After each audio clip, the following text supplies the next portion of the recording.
Second year के विद्यार्थियों का वेलकम। आज का जो हमारा टॉपिक है वो है राज्य की मंत्री परिषद और मुख्यमंत्री। देखिए, संघ की तरह राज्यों में भी पार्लियामेंट्री सिस्टम को अडॉप्ट किया गया है। जिस प्रकार से केंद्र में जो प्रधानमंत्री है वो वास्तविक कार्यपालिका का प्रधान होता है, उसी प्रकार से राज्यों में मुख्यमंत्री वास्तविक कार्यपालक होता है। संविधान के आर्टिकल 163 में के अनुसार जो है राज्यपाल अपने कार्य विवेकानुसार और मंत्रिपरिषद की सहायता व सलाह से करेगा।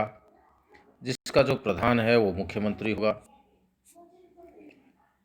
मंत्रिपरिषद के संबंध में जहाँ तक कुछ और बातें ध्यातव्य हैं, जैसे कि जिस प्रकार से केंद्रीय मंत्रिपरिषद केंद्र के शासन में महत्वपूर्ण रोल निभाती है, उसी प्रकार से राज्यों में जो मंत्रिपरिषद है, काउंसिल ऑफ मिनिस्टर्स, जो मंत्रीगण होते हैं, वो शासन का केंद्र बिंदु होते हैं।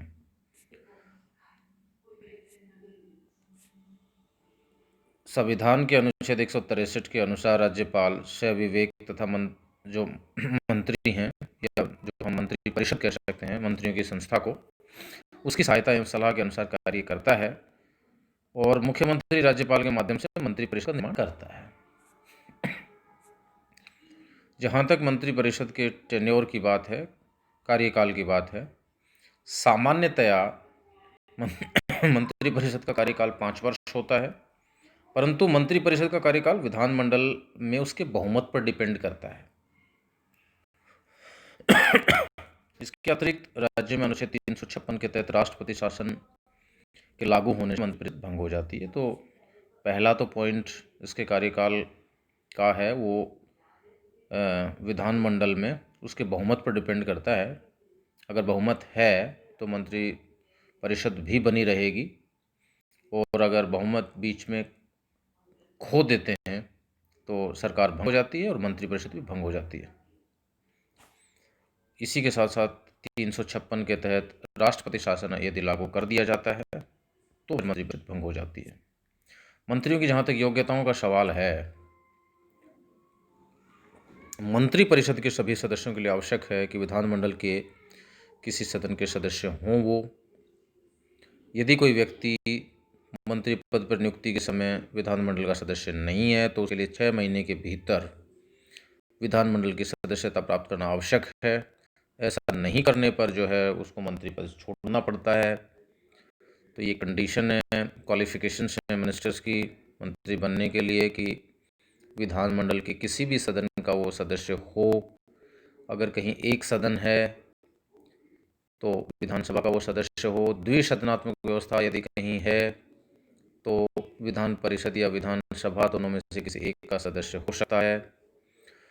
91वें संविधान संशोधन के अंतर्गत जो है जो निम्न सदन विधानसभा है उसकी कुल संख्या के 15% से अधिक मंत्री नहीं हो सकते। ये सीलिंग कर दी है, यानी ऊपर एक लिमिट तय कर दी है कि विधानसभा की जो कुल संख्या है उसके 15% से अधिक मंत्री नहीं बनाए जा सकते हैं। जैसे कि उदाहरण के तौर पे हम समझ सकते हैं कि राजस्थान विधानसभा में वर्तमान में 200 सदस्य हैं, तो 200 सदस्यों का जो 15% है वो 30 है। तो इसमें मुख्यमंत्री सहित 30 से अधिक मंत्री नहीं बनाए जा सकते। मंत्रियों के कार्य विभाजन की बात है। मंत्रियों का जो कार्य विभाजन है वो राज्यपाल मुख्यमंत्री के परामर्श के अनुसार ही करता है। मंत्री के अधिकार के अंतर्गत प्राय एक ही प्रमुख विभाग, किंतु कभी कभी एक से अधिक विभाग भी रहते हैं। यानी जो भी मंत्रालय हैं, जो भी पोर्टफोलियो हैं, उसमें किसी मंत्री के पास जरूरी नहीं एक ही पोर्टफोलियो हो, कई बार एक से अधिक पोर्टफोलियो भी, यानी एक से अधिक मंत्रालय भी उसको प्रदान कर दिए जाते हैं। और वो फिर जो है प्रत्येक विभाग में सचिव, अतिरिक्त सचिव वगैरह के माध्यम से जो है शासन कार्य करते हैं।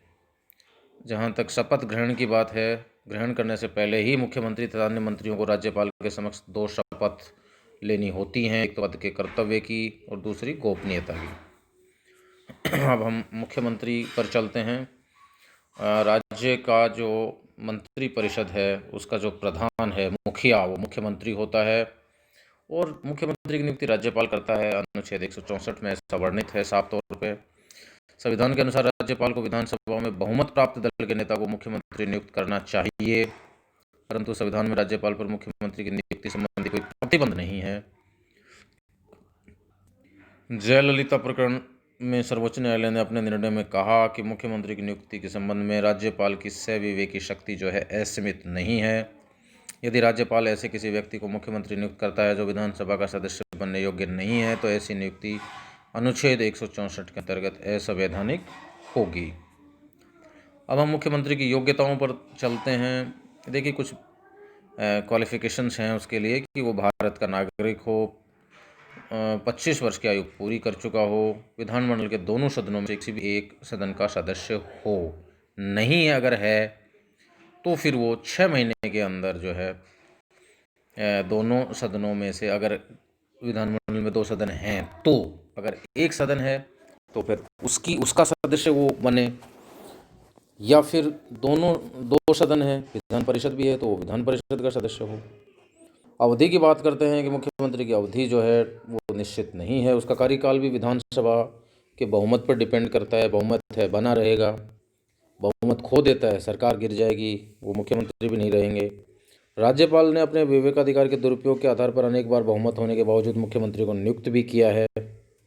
हालांकि बाद में उसके अगेंस्ट जो है कोर्ट के फैसले भी आए हैं और काफ़ी आलोचना भी हुई है। मुख्यमंत्री की शक्तियों की बात जहाँ है, मुख्यमंत्री राज्य में मंत्री परिषद का निर्माण करता है।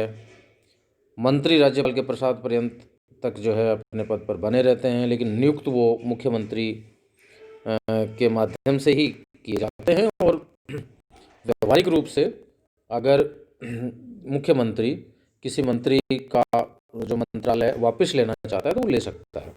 मुख्यमंत्री मंत्रियों को विभाग का बंटवारा भी करता है, पोर्टफोलियोज। राज्य की विकास नीतियों का निर्माता भी मुख्यमंत्री होता है। मुख्यमंत्री राज्यपाल और मंत्री परिषद के बीच की कड़ी का कार्य भी करता है। राज्यपाल मुख्यमंत्री के परामर्श से उच्च शासनाधिकारियों तथा महाधिवक्ता लोक सेवा आयोग के अध्यक्ष पद सदस्यों की नियुक्ति करता है। मुख्यमंत्री विधानसभा का भी नेता होता है, मुख्यमंत्री अपने दल का भी नेता होता है। तो ये कुछ उसके कार्य और शक्तियाँ थी।